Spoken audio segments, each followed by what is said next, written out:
Fala pessoal, estamos iniciando aqui mais um Isbel Talks. Antes de qualquer outra coisa, já quero pedir para você se inscrever no nosso canal, compartilhar esse vídeo aqui, que o tema você já está vendo aqui embaixo, que envolve missões. Estamos conversando com uma pessoa especial aqui, que tem muito recado importante para trazer para você, para o seu coração, mensagens divinas que vão abençoar a sua vida. Quase que eu choro já escutando o testemunho dela aqui logo no começo. Mas tenho certeza que você também vai ser impactado com essa mensagem, né? Com essa conversa que nós vamos ter aqui. Bom, antes de apresentar a nossa convidada, eu quero lembrar você que no próximo dia 29 nós teremos mais uma entrada aqui no EAD do Isbel. Você tem a oportunidade de estudar conosco Teologia Pastoral EAD completa por apenas R$100 por mês, R$ 99,90. Então, esse preço está um absurdo. Tenho certeza que em nenhum outro lugar você vai conseguir estudar um material de qualidade por esse valor. E esse preço está acontecendo porque esse ano o Isbel está fazendo 70 anos. É um valor promocional que temos abençoado pessoas. Queremos continuar formando muitos ministros para servir a essa nação e a sua igreja local. Então esteja participando disso e vamos lá para o podcast. Bom, eu estou aqui com a Renata Santos de Oliveira, da Convenção Batista Brasileira e da Junta de Missões Mundiais, isso, JMM. Eu sabia que ia me embaralhar, porque junta missões com igreja missionária, e a gente tem gente de todas as igrejas aqui, mas tudo bem. Bom, eu não vou arriscar apresentar a Renata dos Santos Oliveira como um todo, porque essa mulher já fez muita coisa na vida. Eu perguntei a idade dela aqui, ela não quer revelar, mas vou deixar com você, Renata. O que você faz da sua vida, a sua formação, enfim. Bom, acho que, resumindo, eu escolhi servir a Cristo. E o resto é tudo consequência disso, tudo que eu faço, né? Mas as minhas duas formações universitárias são nutrição e teatro. Eu sou nutricionista e atriz, e agora estou terminando a pós para ser especialista para trabalhar com surdos, né? Estou fazendo uma pós em tradução, interpretação e docência em Libras. Que legal. Olha, ela não falou tudo aqui ainda, mas a gente vai conversar sobre. Mas ela até seriado já produziu, né? Isso já foram 2 seriados na sua vida. Em 2 países diferentes. Em 2 países diferentes. Então temos muito para conversar, né? Eu quero começar literalmente do começo. Geralmente a gente faz essa pergunta para as pessoas aqui. E é literalmente como se deu a sua conversão, como você conheceu a Cristo, se você já veio de família cristã, como foi o início da sua trajetória com Cristo. Então, eu sempre tive uma crise quando eu era criança, porque eu não lembro do dia que eu aceitei Jesus. Então, eu sempre, quando fazia aquele negócio, se você não aceitou Jesus, eu falei, melhor fazer de novo, porque eu não lembro, né? Porque eu não tenho uma memória de Jesus não fazer parte da minha vida. Porque quando a minha mãe se converteu, eu tinha 3 anos. E aí eu fui para a igreja, minha mãe começou a me levar para a igreja com as minhas irmãs, eu sou a caçula de 3 irmãs. Com 9 anos eu me batizei, e ali Jesus já era o Senhor da minha vida e o meu melhor amigo. Ele já era a pessoa com quem eu conversava sobre as minhas questões do dia a dia, que era a pessoa que eu perguntava, eu posso fazer isso? Eu não posso fazer isso? Que eu era criança, né? E eu lembro que, tipo assim, a minha vida inteira, sempre Jesus fez parte da minha vida. Com 12 anos, eu ouvi o meu primeiro testemunho missionário. E aí eu lembro que foi uma missionária muito magrinha. E ela falava da África, de guerra, daquelas situações adversas, de escassez de comida. E quando terminou o culto, eu virei para minha mãe e falei, mãe, eu já sei o que eu quero ser quando eu crescer. Missionária. Eu quero ser missionária. Além de astronauta. Porque aí a minha mãe falou assim, ai, Renata, tá bom, porque eu era essa criança que eu queria ser tudo, eu queria ser astronauta, eu queria ser advogada, queria ser secretária executiva, modelo fotográfica, atriz, que sempre foi meu sonho. E eu pensei, missionária também deve ser muito legal. Mas naquele momento, realmente eu não me liguei no que seria ser missionária. Mas eu peguei para mim a responsabilidade da proclamação. E aí eu comecei a me envolver com evangelismo de impacto nas praças, nas escolas.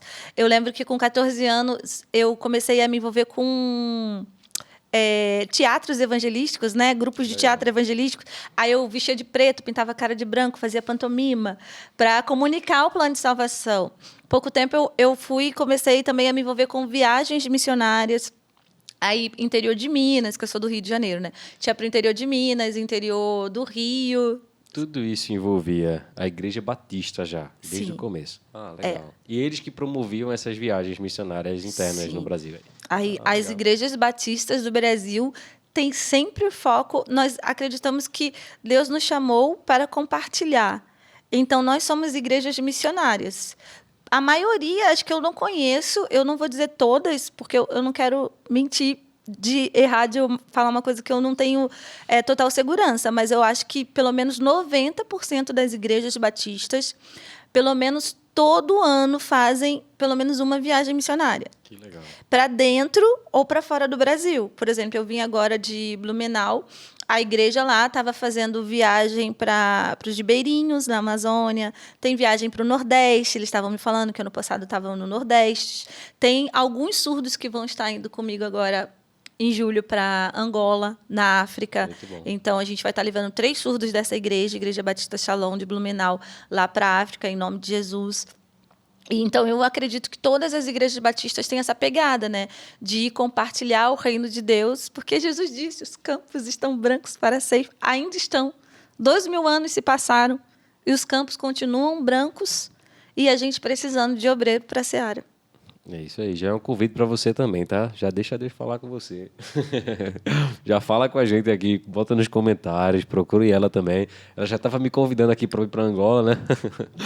Talvez eu vá. Minha esposa, amor, já se prepare, vou levar você e minha filha.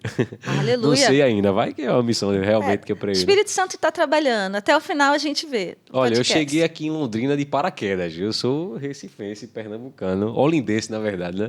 Nascido em Recife, mas morava em Olinda. E cheguei em Londrina de paraquedas.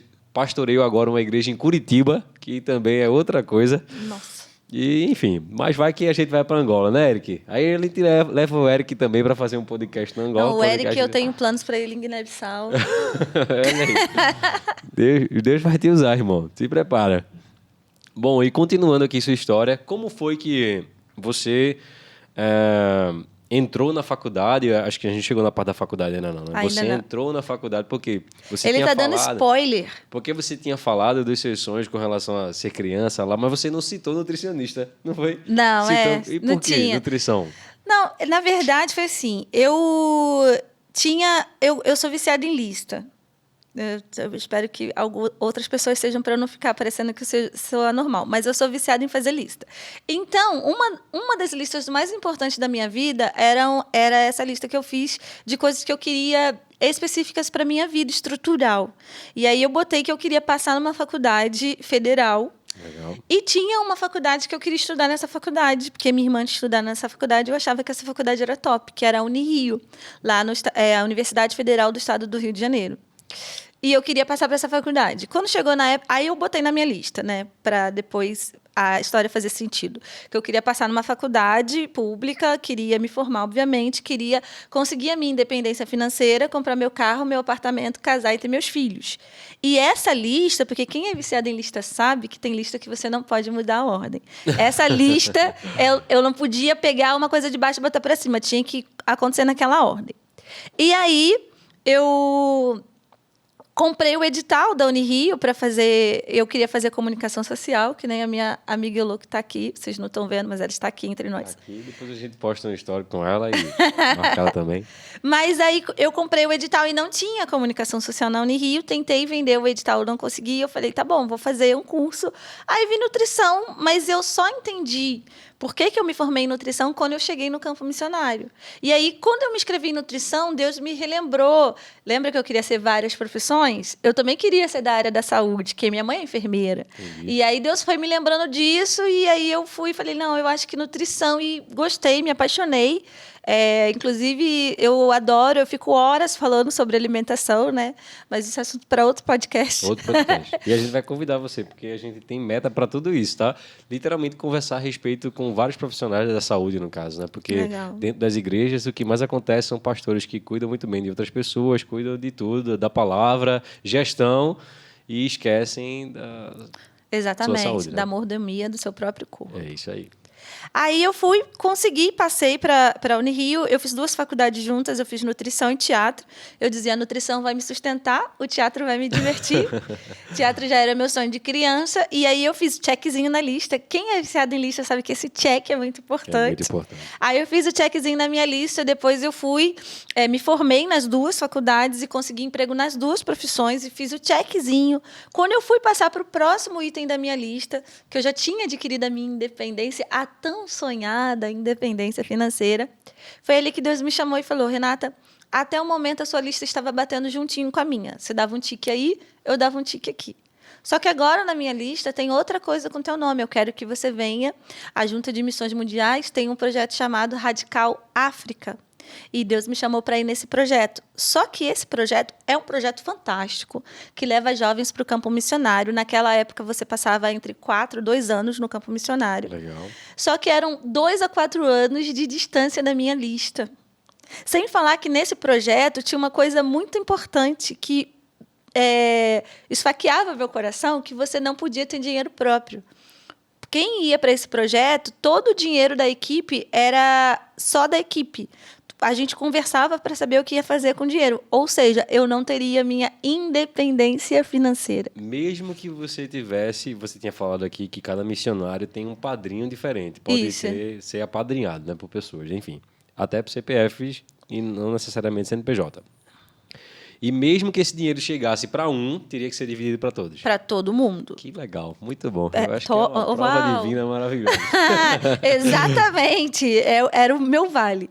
E quando eu vi que Deus estava me chamando para esse projeto, eu achava a estrutura tudo muito boa, mas na minha visão de quem queria gabaritar a minha lista, eu ia ser 2 a 4 anos distante daquilo que eu já tinha programado para minha vida. E aí eu comecei a fingir que não estava entendendo, sabe? Me fazer de surda, me fazer de louca. Comecei a fingir que não estava percebendo o que Deus estava falando diretamente para o meu coração. E também eu comecei até a dar opções melhores para Deus, né? Tipo, olha Deixa só, eu lhe ajudar nessa lista. O Eric ali, tão servo, né? Pegou até os nossos copos aqui na mesa. Imagina ele lá, seria um excelente missionário e tal. Porque eu pensava, se Deus levar o Eric, ele esquece, me levar, tira né? a ideia da cabeça dele de me levar. Em contrapartida, eu trabalhava ativamente na minha igreja. Eu gabaritava todos os evangelismos que tinha, viagem missionária, feriadão, eu ia para fazer programação, um congresso na igreja. Minhas férias eram viagens missionárias. Então, tipo assim, eu já estava teoricamente fazendo. E um dia eu vou para a igreja, o Espírito Santo já estava, né, incomodando o meu coração. Ele tem essa mania de falar, né, no nosso ponto eletrônico o dia inteiro. E aí o Espírito Santo já estava tocando meu coração. Cheguei na igreja, eu estava cantando aquela música. Eu não vou cantar aqui, em respeito ao seu ouvido, mas a música dizia: abro mão dos meus sonhos, abro mão dos meus planos, abro mão da minha vida, abro mão dos prazeres e da minha vontade. Todo cristão que já cantou isso, já foi tocado pelo Espírito Santo enquanto cantava, não cantou simplesmente da boca para fora, teve que mudar os próximos passos. É uma realidade. É verdade. E eu só conseguia cantar a parte do estou apaixonado. Eu realmente achava, estou apaixonado por ti, mas a parte de abrir mão dos meus planos eu não queria. E eu lembro que nesse dia estava todo mundo cantando, né? O pessoal do worship bota a mão no coração e fecha o olho. Chora. E eu fiquei exatamente. É impressionante. Parece teatro, mas não. É Deus falando mesmo. Mas Aleluia. eu fiz o teatro nesse dia. Você fez nesse dia. Fiz. Você já era. Eu já era atriz formada. Né? Profissional. Eu fechei o olho, levantei a mão e fiquei. Aleluia, Jesus. E eu comecei a fazer uma encenação porque eu não queria que as pessoas entendessem que eu não queria cantar aquelas palavras. E foi nesse momento que o Espírito Santo chegou para mim e falou, aqui no meu ponto eletrônico, ele falou: Renata, quanta hipocrisia, né? Porque você orou a sua vida inteira dizendo que eu sou o Senhor da sua vida, mas quando eu peço para você uma coisa que te custa, você se nega a mim, se faz de desentendido.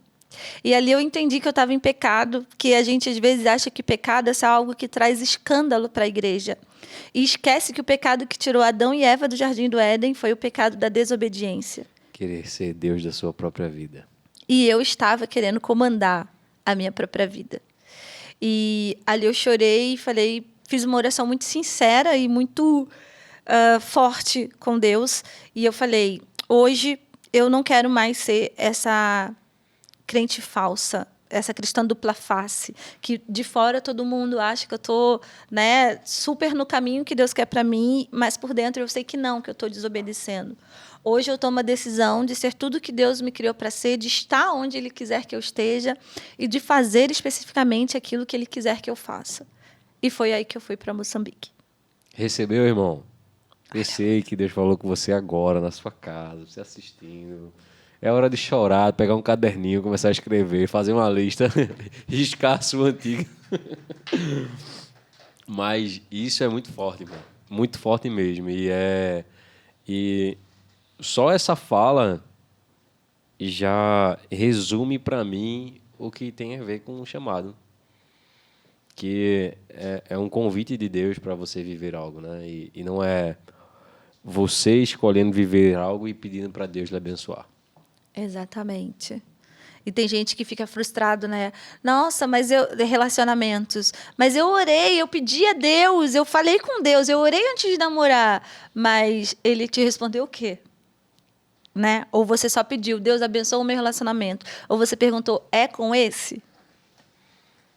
E às vezes a gente fica com isso, né? A gente faz a nossa lista e fala, Deus, abençoe a minha lista, deixa a sua lista, abençoe a minha lista. Como se a gente esquece. Eu acho que se a gente fosse realmente apaixonado por Deus e voltasse o nosso pensamento para a palavra de Deus, a gente ia entender que os pensamentos de Deus são maiores do que os nossos.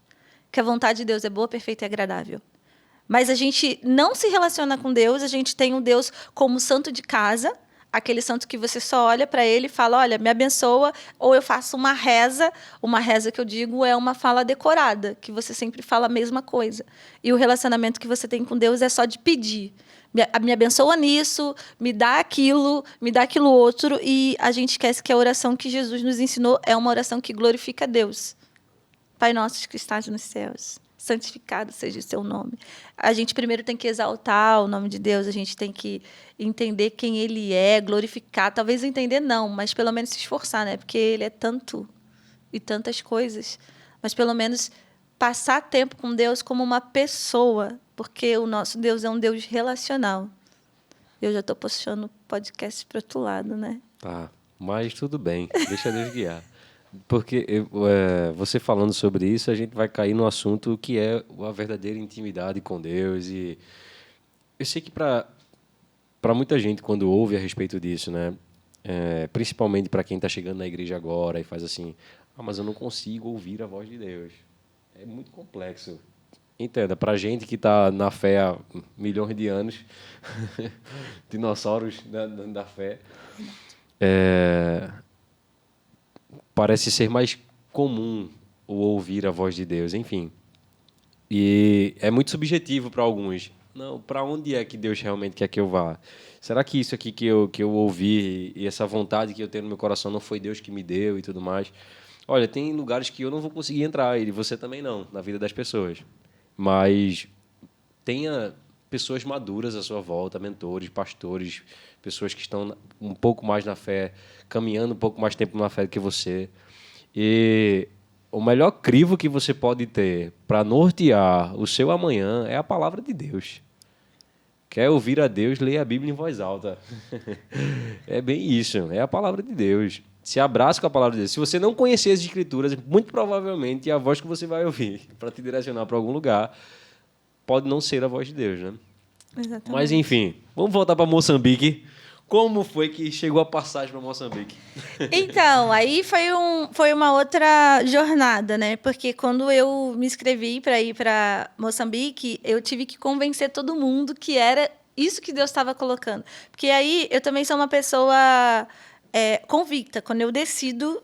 E eu senti que Deus estava me chamando para isso. Só que aí eu tinha que comunicar à minha igreja. A minha igreja não queria. Nossa, não, tá bom, você quer ser missionária? Vem ser missionária aqui. E aí comecei a ouvir aquelas coisas assim, para que você vai na África? Aqui também precisa, né? Porque aqui também tem criança que passa fome, aqui também tem criança que... Enfim, e aí foi... uma outra jornada de oração de convencimento, né? Não da minha parte, mas que o Espírito Santo que me chamou também convencesse a minha igreja e os meus familiares de que esse era o meu chamado, e todos eles hoje são assim 100% meus apoiadores. Minha família, minha base mesmo, minha base espiritual, foi ali que eu dei os meus primeiros passos na minha vida cristã e é a minha base espiritual para o campo missionário também. E aí eu fui tendo que levantar mantenedores, né, para eu poder ir para o campo. E aqui entra uma coisa muito legal que eu gostaria de falar para as pessoas. Se Deus te chamou, quem convida paga a conta. Tem muita gente que o Espírito Santo toca no coração para ir para o campo missionário e, às vezes, para uma viagem, como eu te chamei, né? Vamos para agora Angola. A primeira coisa que a maioria das pessoas me falam mas eu não tenho dinheiro. Ninguém te perguntou o quanto dinheiro você tem no banco. A princípio. Assim. Por quê? Se Deus te convida para ir para um lugar, Ele já sabe qual é o caminho que você vai precisar trilhar para chegar naquele lugar. Quando Deus fala para Abraão, sai da sua terra e da sua parentela, Deus tinha um caminho de enriquecimento para Abraão. Não estou falando que o missionário vai enricar, não. Eu estou dizendo que o seguinte, também não é pecado enricar também, mas isso é um assunto para outro podcast. Eu estou dizendo que quando Deus te chama para sair do seu lugar para ir para outro lugar, Ele vai ser o seu sustento. E ele já tem o caminho. Quando Deus fala para Noé construir a arca, ele já tinha as medidas da arca que ele ia dar para Noé fazer. Então, quando Deus te chama para ir, tem muita gente que fala assim, primeiro, não tenho dinheiro. Segundo, eu não tenho nada que eu possa contribuir, porque eu não sou pastor, não sou missionário. Deus também não precisa do seu conteúdo, Deus não precisa do seu conhecimento, tá? Com todo carinho do meu coração que eu falo isso para você. Mas Deus, ele já sabe tudo. Ele é o dono de toda a ciência. E se ele te chamou, ele não é maluco nem esquizofrênico. Ele te conhece desde o ventre da sua mãe. E ele já tem um desenho do que ele quer que você faça no campo missionário. Às vezes a gente pensa que a gente vai para o campo porque Deus quer que a gente abençoe aquele campo. E não é isso. Quando Deus nos chama para ir para missões, quando Deus nos chama para fazer um trabalho específico com Ele e para Ele, é porque, número 1, Ele quer afinar a nossa intimidade com Ele. Primeira coisa, quando Deus te chama para fazer qualquer coisa, tem a ver com o seu relacionamento particular e individual com Ele. Porque você vai depender totalmente dEle, 100% dEle. Ele vai ser a sua base, Ele vai ser o seu refúgio, Ele vai ser a sua fortaleza. Não deveria ser para todo cristão? Eu concordo, deveria. Mas quando você está em missão, isso fica mais latente na sua mente e no seu coração. O que vai acontecer de bênção para o povo vai ser consequência do relacionamento que você vai ter com Deus. Se Deus está te chamando para ir para qualquer lugar, pode ser para a esquina da sua casa falar com o seu vizinho, a Bíblia fala que o Espírito Santo vai ministrar no seu coração as palavras exatas que você vai ter que falar. Se Deus está te chamando para ir para os confins da terra, como teve um país que eu morei, tinha uns amigos meus missionários que falavam que eu morava no confim dos confins. E qual era? São Tomé e Príncipe. São Tomé e Príncipe. Porque São Tomé e Príncipe era o país do não tinha nem supermercado no país. Agora já tem, não conheci, mas já tem supermercado. Mas só tinha, um hospital no país inteiro. Um hospital, uma sede de corpo de bombeiros no país inteiro.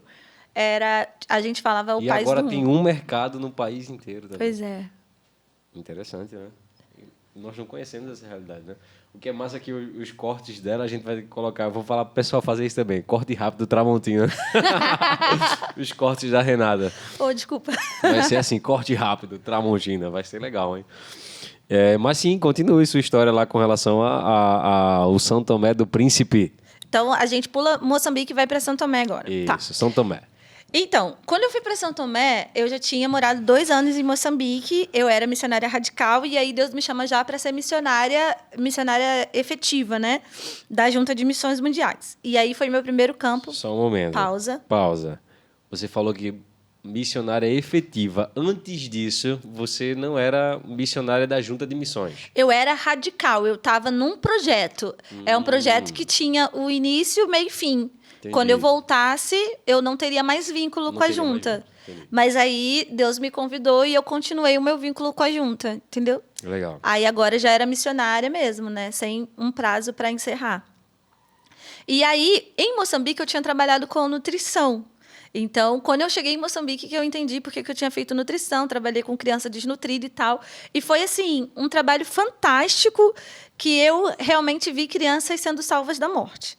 Quando eu fui para São Tomé, Eu, como boa brasileira, eu pensei em time que está ganhando, a gente não mexe. Falei, Deus me chamou para outro país da África, então eu vou trabalhar com a nutrição aqui, é isso que Ele está querendo de mim. E aí trabalhei com a nutrição no único hospital, né, que tinha no país. Fui voluntária lá, plantei igreja, plantei escolinha para as crianças, mas ali Deus me chamou para fazer uma outra coisa muito específica. Eu percebi que lá em São Tomé eles tinham uma coisa muito parecida com o povo brasileiro, que é o vício nas novelas. Eles eram viciados em novelas. Eles produzem novela lá? Não, eles assistiam daqui do Brasil. E eu não vou dizer de qual emissora que é, mas é dessa emissora aí que todo mundo pensou. Porque naquela época não tinha os 10 mandamentos ainda na TV.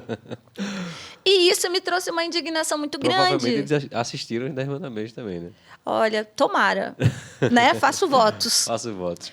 Mas eles eles assistiam era de domingo a domingo. Eles assistiam todos os dias. Só que lá em São Tomé, eles eram tão viciados em novela que, por exemplo, aqui no Brasil, você vai chamar um elevador, tem alguém que tu não conhece. Aí o brasileiro tem aquela coisa, né, de querer puxar assunto com alguém que nunca viu. Olha, depende do brasileiro, tá? Eu estou me deparando com alguns estados e alguns lugares no Brasil que o pessoal não conversa. Nossa, porque lá no Sudeste, no Nordeste, a gente aí fala. É outra coisa.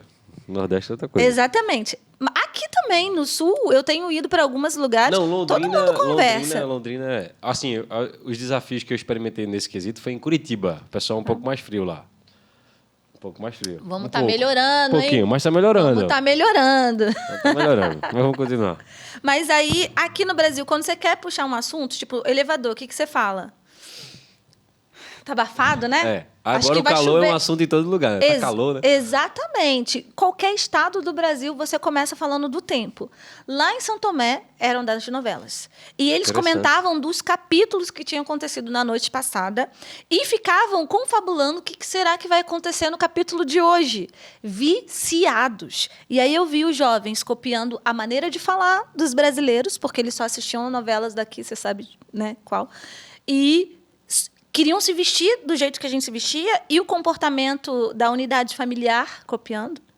E a gente sabe o que essas novelas passam, né, da configuração familiar. Eu não vou me estender sobre esse assunto, porque eu não quero que esse vídeo seja cancelado pelo YouTube.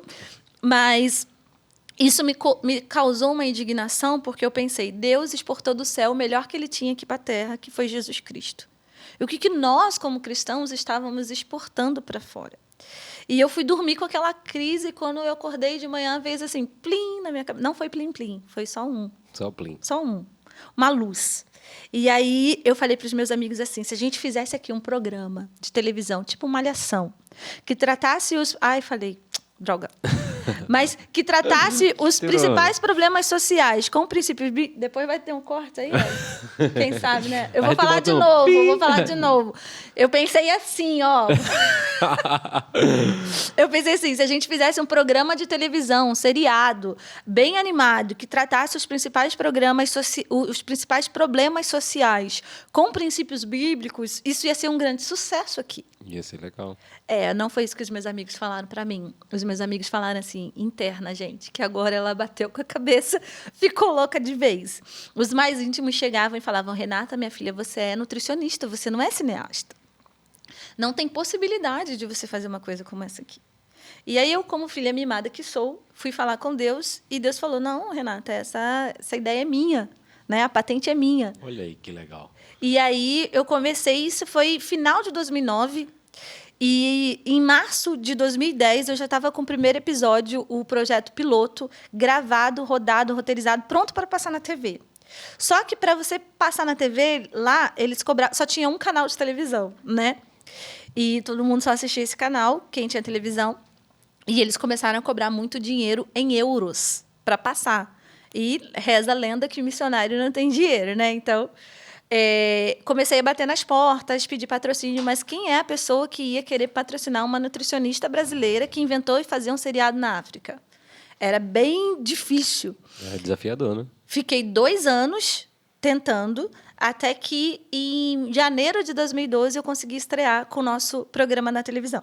Só que a gente estreou, o programa é Reviravolta. Se você quiser, você pode botar no Google Reviravolta São Tomé e Príncipe. Se eu botar assim no YouTube, Reviravolta. Já vou estar aqui. Reviravolta São Tomé e Príncipe. Aí você consegue ver algumas coisas do nosso programa. No Google tem até algumas matérias que saíram, alguns jornais gospel que publicaram. Que legal. Aí, só que a gente estreou em janeiro de 2012 num horário péssimo, né? Que a gente passava terça-feira à tarde, 3 horas, e sábado, 1 hora da tarde, que São Tomé e Príncipe é cortado pela linha do Equador. Ou seja, essa é a pior hora, porque é muito abafado, muito calor. E vamos combinar que ninguém tá para assistir novela assim à tarde, a menos as donas de casa aqui do Brasil, mas geralmente a hora que o pessoal vai assistir novela é à noite. E aí eu comecei a orar pedindo a Deus o melhor horário. Quando foi um dia, o diretor da televisão, isso ainda no final de janeiro, né? A gente estreou em janeiro. Ele me liga, o diretor da televisão. Eu pensei assim, é engano, né? Porque eu pensei, sei lá, Silvio Santos não vai ligar para mim, entendeu? E aí eu atendi por educação e ele falou, Renata, tudo bem? Eu tô te ligando para te dar os parabéns, porque o seu programa é o programa de maior audiência que a gente tem na nossa TV. Que legal. E a gente passava à tarde. Aí ele pediu para passar o nosso programa mais um dia na grade da TV e tiraram as outras novelas que passavam à noite, no domingo à noite, para passar só o nosso programa. E o pessoal de São Tomé começou a dizer, essa que é a novela de São Tomé e Príncipe, a novela da Igreja Batista, essa que é a nossa novela. Que legal. Que experiência legal, hein, cara? Tá ouvindo isso, né, velho? Vamos fazer uma novela. Eu já convidei o Eric. Vamos fazer uma novela. Próximo projeto em Guiné-Bissau. Não, olha, algo bem interessante é que o Isbel, ele já está há 70 anos, enfim, abençoando muita gente, mas as pessoas que eram responsáveis pelo Isbel antes eram pessoas bem inovadoras, né? Qual era o nome do responsável na época? Que aqui tinha um programa que Caio Fábio vinha gravar aqui. Eu sempre confundo, acho que é o Gessé Murphy. Gessé Murphy. Eles produziram um filme aqui no Isbel há trocentos anos atrás. Olha que legal. Nossa, um curta-metragem, não foi? Que passou em algum lugar que eu nunca assisti esse vídeo. Eu preciso assistir. Vamos botar no Google. Preciso assistir. Ele vai achar ali pra gente e vai facilitar a nossa vida. Mas olha que interessante, dá pra gente... Olha, vai sair alguma coisa legal desse podcast aqui, eu já tô vendo, hein? Vai sair. Vai sair até gente pra ir pro campo comigo. Olha aí, que bênção. Aleluia, irmão. Hashtag Deixa de usar. Aleluia. Olha, não é porque ele tá aqui não, mas o Eric é, assim, espetacular. O videomaker, eu não conheço muitos não, ele brinca comigo, né? Mas eu não conheço muitos, mas ele é o melhor que eu conheço. Não conheço muito, mas ele é o melhor. Faz sentido. Mas ele é muito bom mesmo. Depois eu vou te mostrar algumas produções dele, e ele faz até aqui pra Shalom, enfim. Mas depois que você produziu isso, que aconteceu esse impacto por meio dessa novela que vocês criaram, né? Na verdade, desse seriado, não foi isso? Foi um seriado. Não, foi muito legal, assim, porque o nome de Jesus chegou em lugares que os meus pais não conseguiriam chegar. Pessoas se converteram assistindo um programa de televisão. Muito Pessoas bom. voltaram para Cristo porque estavam assistindo a um programa de televisão. E o nosso programa lá em São Tomé foi referência até para alguns órgãos governamentais. Porque, tipo, eu lembro que uma vez a ministra da Saúde da época me chamou para uma reunião que ela falou, Renata, a gente tem essa pauta que eles iam fazer informes contra a malária, né, os protocolos, que era na época da malária. E ela falou, a gente queria pedir para você passar essas informações no seu programa, porque se passar no seu programa, é seguro que toda a ilha vai ser informada. Muito e a gente legal. começou a ser uma referência muito... E eu vi a mudança da mente dos jovens, porque a gente estava trabalhando com metanoia. A televisão, as telas, ele tem esse poder, né, de influenciar o dia a dia das pessoas. E eu fico muito feliz, assim, porque toda aquela minha crise e indignação, Deus reverteu aquilo através desse programa, pelo menos por aquele período. E foi muito legal ver os jovens começando a falar coisas mais positivas. Por exemplo, lá em São Tomé, eles tinham muito jovens que se suicidavam. E tinha muito esses pensamentos, né? Eu não tenho sonhos, eu não vou dar em nada. O que é futuro? O rapaz que veio aqui da Junta de Missões também, Edivaldo, É o Didi. Isso, ele mesmo. Ele falou a mesma coisa que você, que a esposa dele até escreveu um livro quando os olhos brilham, alguma coisa assim, que justamente as pessoas não tinham, ele olhava para as crianças, elas não tinham perspectiva de futuro. É. O que é que você vai ser? Não sei, eu não consigo pensar no meu amanhã. Só quero estar vivo. Muito interessante. Exatamente. E ali eles começaram a sonhar e eles começaram a ver que realmente Jesus é a vida. E ele é o caminho. E ele é a verdade. E isso, Muito para bom. mim, tipo, não tem preço. Muito bom, muito bom. E seguimos aqui para Guiné-Bissau. Guiné-Bissau. Eu estou imaginando um aviãozinho no mapinha, assim, sabe? Bem isso. E aí, como foi a sua experiência lá em Guiné-Bissau? Que você passou desde 2014. Acho que foi o que você mais... Foi o campo que eu fiquei mais tempo Mais alocada tempo. lá. Então, quando eu fui para Guiné-Bissau, eu fui com aquele mesmo pensamento, a gente tinha que estar ganhando. Agora, eu já deixei isso para lá, porque o versículo que Deus me deu no meu chamado fica em Isaías, capítulo 43, 18 e 19, que diz: Veja, estou fazendo uma coisa nova. E realmente, por onde eu vou passando, Deus vai trabalhando É algo comigo novo. com coisas novas. Quando eu fui para Guiné, Deus já tinha falado que eu ia fazer um seriado lá. Só que Deus tinha uma coisa muito extraordinária para fazer lá. Eu trabalhei com seriado, Deus também me deu um presente, né, de fazer o Ministério com Surdos. Eu plantei Ministério com Surdos em 2 igrejas lá, Ministério em... com surdos. Ah, o Ministério com É. Surdos. Aí comecei a plantar o Ministério com Surdos lá, aprendi a língua dos surdos lá de Guiné-Bissau. Ai, que saudade deles, inclusive. Batizamos 14 surdos em Eles têm 3 internet anos. lá? Tem. Ah, Tem. então vai assistir a gente, pessoal do Tem que Guiné-Bissau ter também. legenda, tem que ter Tem que- acessibilidade. Tem que ter legenda. Tem que ter acessibilidade. Legal. Mas Depois- eles conseguem ler português. Consegue. Então, tranquilo. Vamos É. botar a legenda em português lá para Aí, eles. Eric. Beleza, Eric? Botar a legenda pro pessoal assistir em Guiné-Bissau, hein? Mas Se ali... comprometa. Ó, Eric, eu não pensei que esse podcast Ia me gerar chamar tanta, para tanta demanda. tanta demanda. Vou ter Até que um produzir aviãozinho filme. agora eu vou ter que... E ainda vou ter que ir para Guiné. Bem isso, né? Já pensou? Mas ali em Guiné, Deus me deu esse seriado para fazer que chama Caminho de Volta, né? Caminho de Volta. Caminho de Também Volta. Não tem esse seriado, não tem no meu canal, não tem capítulos que você assista. Você consegue assistir alguns trailers desse seriado, porque o YouTube chegou a banir o meu canal por 2 anos por causa do meu conteúdo sobre Guiné-Bissau. Eu tinha um vídeo que falava sobre a mutilação feminina. A mutilação feminina é o corte do clitóris das meninas. E eles fazem essa cerimônia juntando as meninas de 3 até 16 anos. De tempos em tempos, eles pegam essas meninas, juntam num casebre no final de alguma aldeia e com a mesma faca ou gilete ou uma pedra afiada, eles vão cortando o clitóris de todas as meninas numa cerimônia sem nenhum preparo, sem nenhuma motivo? higiene. É uma cerimônia que a maioria das etnias que fazem isso são etnias muçulmanas, e eles acreditam que é um mandamento que está no Alcorão, dado por Mohammed, por Maomé. Mas não é um mandamento de Maomé, ele nunca falou sobre isso, além de ser crime nas leis internacionais, nas leis de Guiné-Bissau, e também não está no Alcorão. Outras etnias também fazem, mas a mais forte que faz é da religião muçulmana. Outras que fazem dizem que é respeito pelos seus antepassados e é uma questão cultural.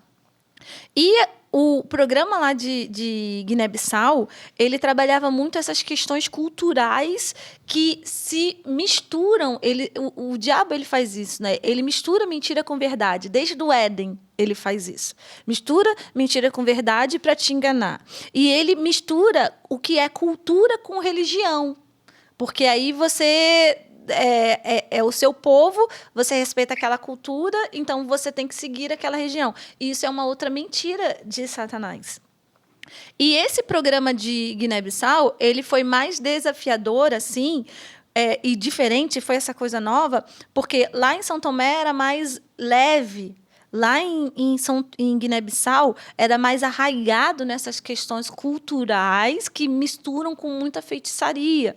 Tipo, Guiné-Bissau chega a ser referência de feitiçaria para países da África. Então, pessoas saem de outros países da África para aprenderem ritos de feitiçaria em Guiné-Bissau. E a gente explanou tudo no nosso programa. A gente chegou lá para fazer o programa. Quando eu fui começar os contatos com a TV...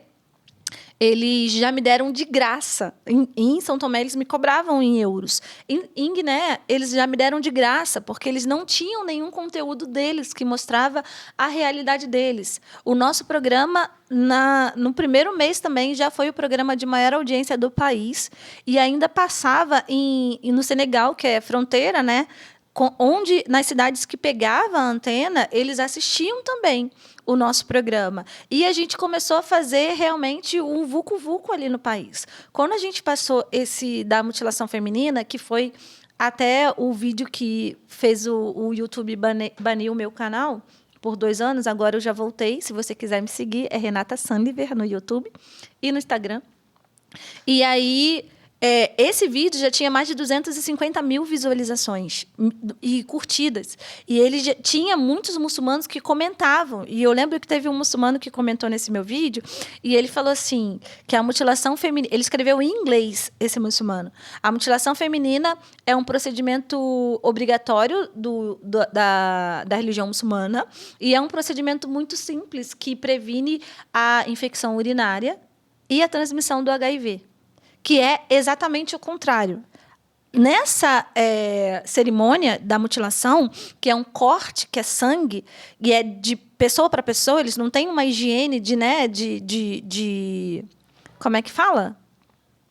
De limpar, esterilizar os objetos, né, para fazer o procedimento com outra pessoa. Dali, algumas meninas já saem mortas por causa de um corte mal feito. E aí eles falam que é porque a família estava devendo alguma coisa aos espíritos. Tem meninas que ficam com hemorragia. Tem meninas que saem contaminadas com HIV, com infecção urinária, com hepatite. Mas aquela que não sofrer nada e tiver uma cicatrização normal, não sofrer nada, ela vai sofrer consequências dessa cerimônia para o resto da vida dela. Para o resto da vida dela. Em toda a vida. Dores... vai sofrer para o parto, vai sofrer... E eles começam a criar tabus em volta disso, né? Que a mulher que não passar pela mutilação, ela não vai conseguir gerar filhos. A mulher que não passar pela mutilação, ela vai ter odores específicos. E eles começam a criar esses tabus. Quando a gente fala sobre a mutilação feminina, a gente explana que aquilo não estava no Alcorão, que aquilo não era uma lei da religião muçulmana, além de ser crime nas leis internacionais. E a gente começa a criar um vucu-vucu no país. O nosso programa já era o programa mais assistido do país, já era um programa que as crianças lá de Guiné-Bissau, elas já negavam de sair aos sábados à noite, porque elas não queriam perder o nosso programa. Elas brincavam que eram os nossos personagens do programa. E quando a gente passou sobre a mutilação, as mulheres muçulmanas começaram a indagar os líderes da mesquita. Quem é que está falando a verdade? É esse programa, porque a novela começa a ser a lei, né? Porque ela começa a influenciar. E ela literalmente é implantada, principalmente nesse tipo de região, que é onde assiste muito como cultura. Exatamente. A melhor coisa para modificar a cultura de um país. Deus é bom, ele é o melhor estrategista. E aí eles mandaram tirar o nosso programa do ar, né? Porque os muçulmanos eles têm muita influência. Depois voltaram com o nosso programa para o ar, graças a Deus. Mas ali, Deus já começou a dar testemunho das coisas que o nosso seriado estava fazendo. Mudança de mentalidade. A gente trabalhou contra a cultura do assassinato das crianças deficientes, que eles diziam que não eram pessoas, né? As crianças com deficiência cognitiva eram espíritos maus e precisavam ser sacrificados. Então, eles fazem uma cerimônia que eles pegam a criança, colocam perto de um braço de mar e eles acreditam que quando a maré encher, a água toca no pé da criança, a criança vira uma cobra, que é o demônio do mar, e depois volta para o seu habitat natural, que é a água. Mas as crianças morrem afogadas.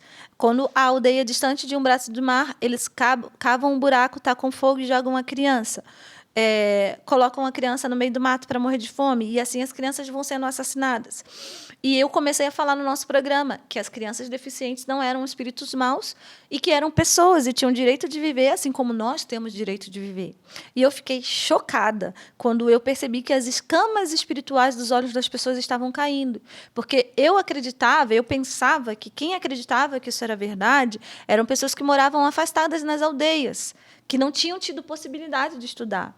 Mas eu percebi que quem acreditava que isso era verdade eram universitários, pessoas que tinham feito formação em Portugal, fora de Guiné-Bissau, eles tinham ainda essa crença que essas crianças eram espíritos malignos. E eu lembro que uma mulher, eu estava andando na rua, uma mulher me parou e ela falou assim: que bom que eu te encontrei, porque eu precisava te agradecer. Porque o meu filho, ele nasceu com deficiência. Mas na semana que eu tinha preparado para fazer a cerimônia de devolução do meu menino para o mar, eu parei para assistir o seu programa. E no seu programa, eu entendi que meu filho não era um espírito mau. Eu entendi que ele era uma pessoa. Foi a primeira vez que eu olhei no olho do meu filho e eu entendi que ele era uma pessoa. E eu não sacrifiquei o meu filho. É de arrepiar, né, Bessa? Cara, olha que legal. Eu nunca ouvi em lugar nenhum sobre isso. Em lugar nenhum. E até quando a gente estava conversando com outro irmão aqui, missionário também, não sei se ele nos poupou também de algumas coisas, né? Mas a importância do cristão ficar sabendo desse tipo de coisa. Eu estou impactado. Deus é bom. Deus é bom. Demais. E óbvio que os frutos que ficam com relação a tudo que você viveu nesses lugares são incalculáveis. Eu imagino que agora tem pessoas que estão podendo conviver com seus filhos simplesmente porque ouviram essa mensagem. Muito bom. Deus é maravilhoso. Guiné-Bissau. Você deixou um grande legado lá, hein? E pretende voltar para Guiné-Bissau ou ficaram pessoas em Guiné-Bissau? Você preparou pessoas para ficar lá? Eu não entendo muito bem sobre isso. Sobre você voltou, mas tem uma equipe que continua a fazer isso lá? Ou o trabalho acaba? Então, o Eric vai me entender quando eu falar sobre isso, né? Porque produção audiovisual não é algo que a gente... É preciso de muitas coisas para você fazer uma produção audiovisual. Só nesse podcast vocês têm, né, 3 câmeras, olha só que riqueza. 4 spotlights. E, enfim, eu tinha uma câmera, uma Canon Mark III, a 5D. E eu fazia todos os takes com essa câmera, né? Eu fazia o plano geral, fazia os closes, fazia, né? E eu digo que eu era equipe, porque nessa parte de produção era eu que escrevia, eu que roteirizava, eu que ensaiava, eu que dirigia, eu que filmava, eu filmava até as minhas cenas, porque eu pedia para alguém ficar no meu lugar para marcar e setava a câmera e tudo, e depois eu ia e dava lá o meu texto e tal, né, quando era os meus closes, enfim, e eu que editava tudo, e eram 40 minutos de programa por semana. Imagina o tanto de edição. Era muito trabalho, inclusive adoeci depois, né, dessa temporada, porque eu já deu para você perceber que eu sou viciada naquilo que eu faço. Eu amo propagar, eu amo entender que a bênção de Deus passa pela minha vida antes de atingir as pessoas, sabe? Tipo, a definição de ser canal. Quando você é canal de bênção, a bênção de Deus passa por você para atingir o outro. E eu sou viciada nisso. E quando eu vi o efeito que o nosso seriado estava fazendo no país, eu via crianças muçulmanas indo para a mesquita. Eles fazem tipo aquelas que a gente tem a imagem, né, dos 10 mandamentos, aquelas tabuinhas, elas para decorar o Alcorão, e elas correndo atrás do meu carro, me chamando pelo nome da minha personagem, que era Alexia, né? Alexia, Alexia. E eu ficava, gente, que legal, porque elas vão para estudar, né, sobre o Alcorão lá na mesquita, mas domingo à noite eu que ensino para elas quem é Jesus. E eu tenho o testemunho de uma muçulmana que se converteu assistindo o nosso programa. E era uma muçulmana que me chamou para conversar no Messenger, eu não conheço pessoalmente, e ela era atribulada por espíritos malignos, ela já tinha... ela dizia que os espíritos tomavam o corpo dela e faziam ela machucar pessoas. E naquela conversa sobre forte batalha espiritual, eu compartilhei com ela versículos bíblicos, né? João capítulo 1, versículo 12, que é o poder de ser feito filho de Deus, que te dá o poder para que os espíritos malignos não tenham mais nenhuma legalidade sobre você. E para eles isso é muito forte, porque quando eles nascem, eles são consagrados aos espíritos dos antepassados. Se você é cristão, você sabe qual é o nome desses espíritos dos antepassados. Não é vovô e vovó. E eu falava no nosso seriado que o nome, não existe poder maior do que o poder que existe no nome de Jesus. E eu fazia no nosso seriado, nas histórias, coisas assim de feitiços que eram muito comuns, que eles produziam lá, e mostrando que sobre o nome de Jesus nenhuma daquelas coisas pegava ou vingava. E aí, essa menina me procurou por isso, porque ela falou, eu já tentei de tudo para me livrar desses espíritos e eu não consigo. E aí eu compartilhei com ela João capítulo 1, versículo 12, depois compartilhei Romanos capítulo 10, 9 e 10, de confessar com a sua boca, de crer com o seu coração. Escrevi para ela como fazer a oração de entrega da vida dela para Jesus e simplesmente apaguei na minha cama, porque eu estava sofrendo uma opressão espiritual, uma batalha espiritual. E quando eu acordei de manhã, assustada, né, porque eu dormi falando com ela, eu acordei e tinha uma mensagem dela no meu message dizendo: eu queria te agradecer porque eu já não sinto possuída. Se alguma coisa me atormenta, agora eu falo, sai em nome de Jesus. Glória a Deus. O menino que mandou uma mensagem para mim dizendo que ele aprendeu vendo o nosso programa que agora contra ele não vale mais nenhuma maldição, porque sobre ele está o sangue de Jesus.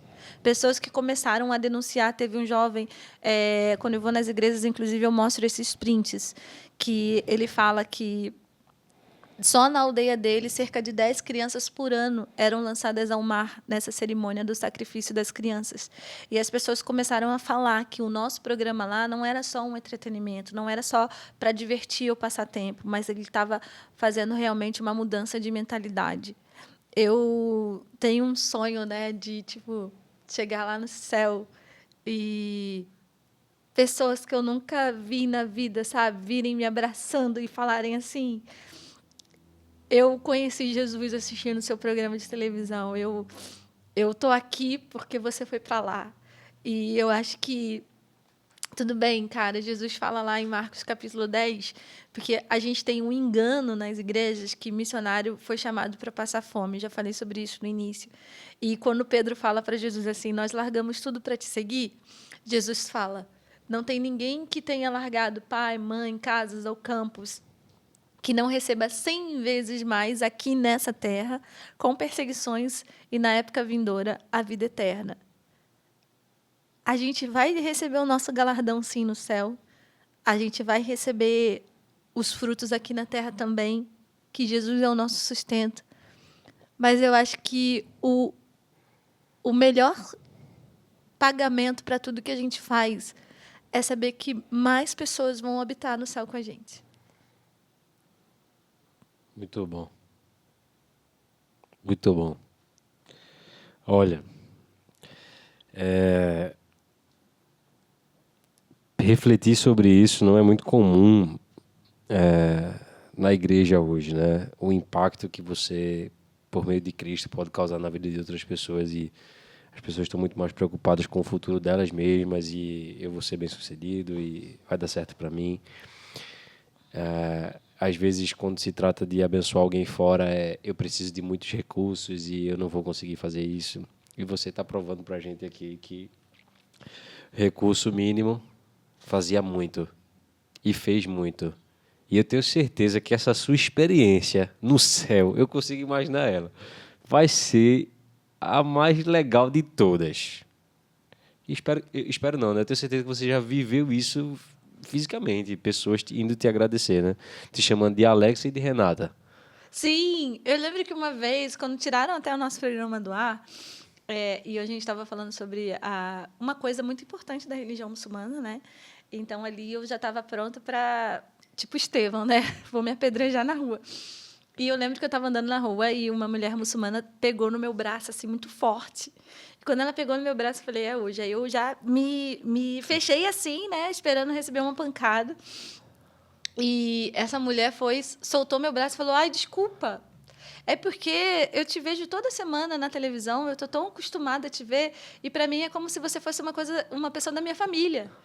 E aí eu Tipo assim, fiquei sem ação. E eu pensei que era alguém que ia me matar. Exatamente. E aí ela pegou e falou assim... E, gente, isso é uma coisa muito legal de dizer assim.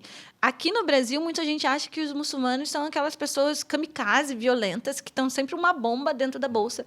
E isso não é verdade, tá? É como aqui no Brasil a gente tem várias denominações evangélicas. Tem Batista, Assembleia de Deus, Presbiteriana... Tem muita. Hoje em dia que tem mesmo. Igreja do Cuspe Azul, sei lá.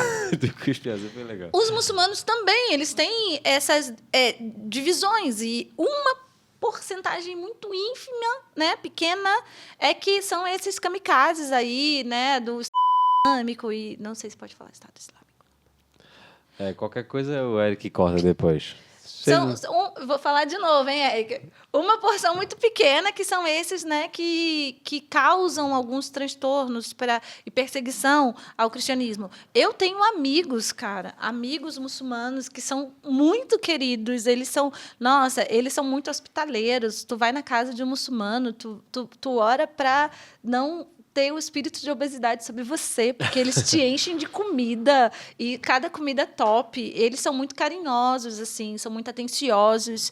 Eu lembro que, quando eu morava em Guiné-Bissau, o meu vizinho da frente, ele tinha um mercadinho, ele era muçulmano, e ele era tipo meu pai ali no bairro, então ele controlava, né, a hora que eu saía, a hora que eu voltava, se alguém chegava, entrava na minha casa, ele queria saber quem que era, por que estava entrando, ou se alguém fosse lá e ele ia falar assim, olha, veio uma pessoa assim, assim, com carro tal e tal, não sei o quê. Então, ele, tipo assim, se eu ia em viagem, eu tinha que falar para ele que eu ia viajar, porque ele realmente tinha esse cuidado, né, sobre mim.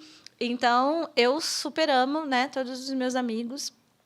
E tira essa ideia de que todos os muçulmanos são terroristas, porque não são. Eles são muito queridos. Gente, eu sei que tem muita conversa. A gente poderia fazer podcast de vários outros assuntos aqui.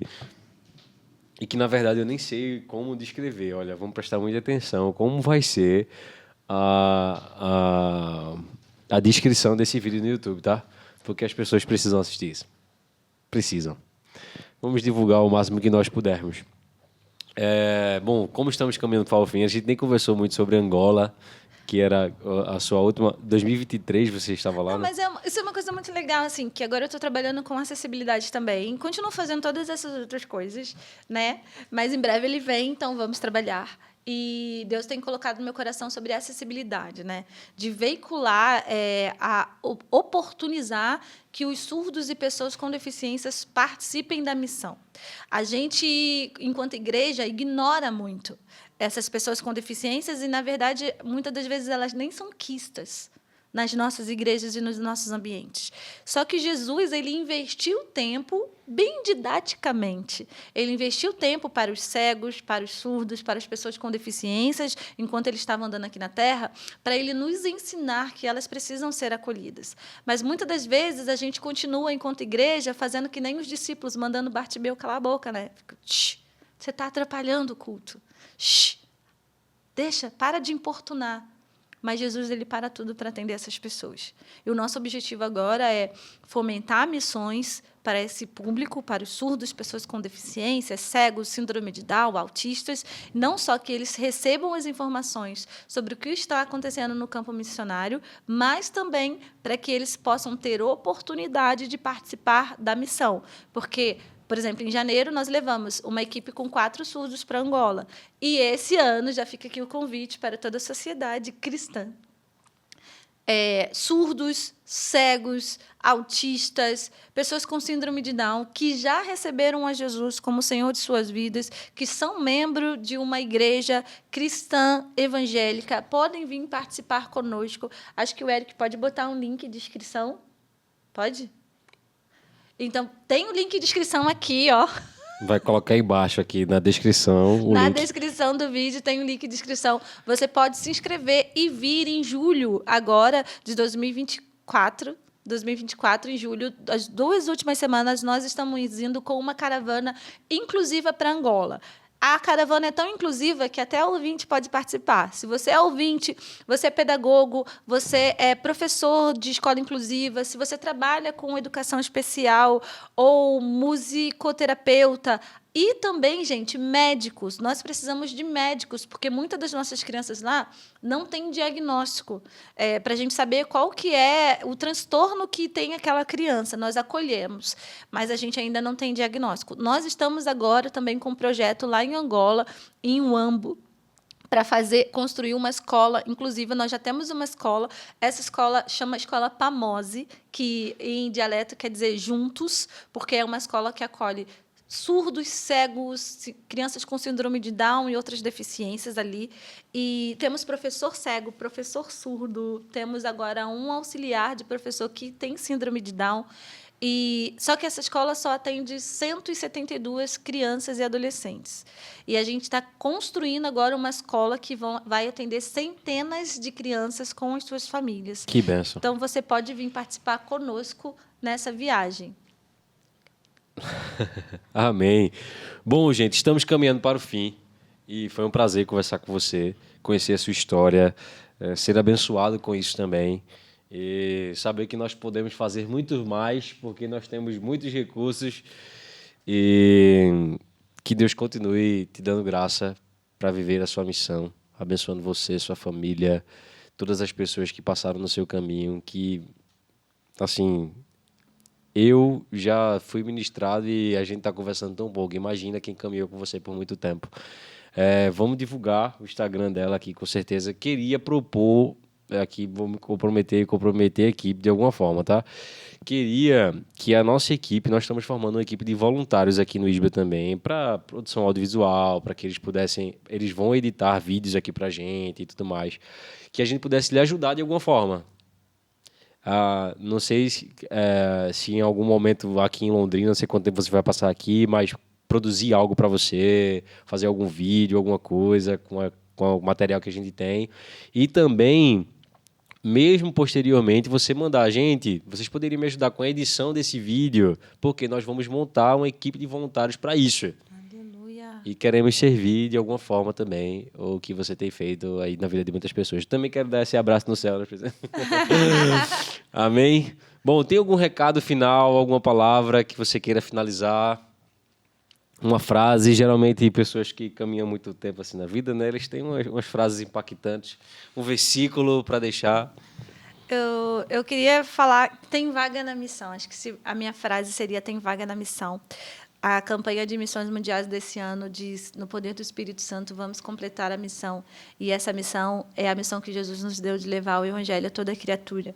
Tem gente que diz que Jesus já está voltando, né? Porque o Apocalipse está acontecendo. Mas enquanto são 70 milhões de surdos que ainda nunca ouviram o nome de Jesus ser sinalizado em sua própria língua. Enquanto esses 70 milhões e todas as outras pessoas que estão em povos não alcançados não ouvirem falar que Jesus veio a primeira vez, ele não volta a segunda vez. E é o papel da igreja completar essa missão. Tem vaga para divulgar o nome de Jesus na terra. Amém. Corte rápido. Vai ter muito desse podcast. Bom, conversamos aqui com a Renata Santos de Oliveira. É um prazer estar com você aqui, irmã. E você que gostou muito desse podcast, compartilha com as pessoas que você ama, que precisam ouvir essa mensagem. Bota lá, pega o link, não sei se você sabe fazer isso, mas pesquisa no YouTube como é que faz. Pega esse link aqui e joga também nos teus stories lá no Instagram para abençoar o máximo de pessoas possível. Mais uma vez conversei aqui com a Renata Santos, que Deus continue te abençoando, você de casa também. E tchau, finalizamos mais um Isbel Talks. Acabou. Muito bom.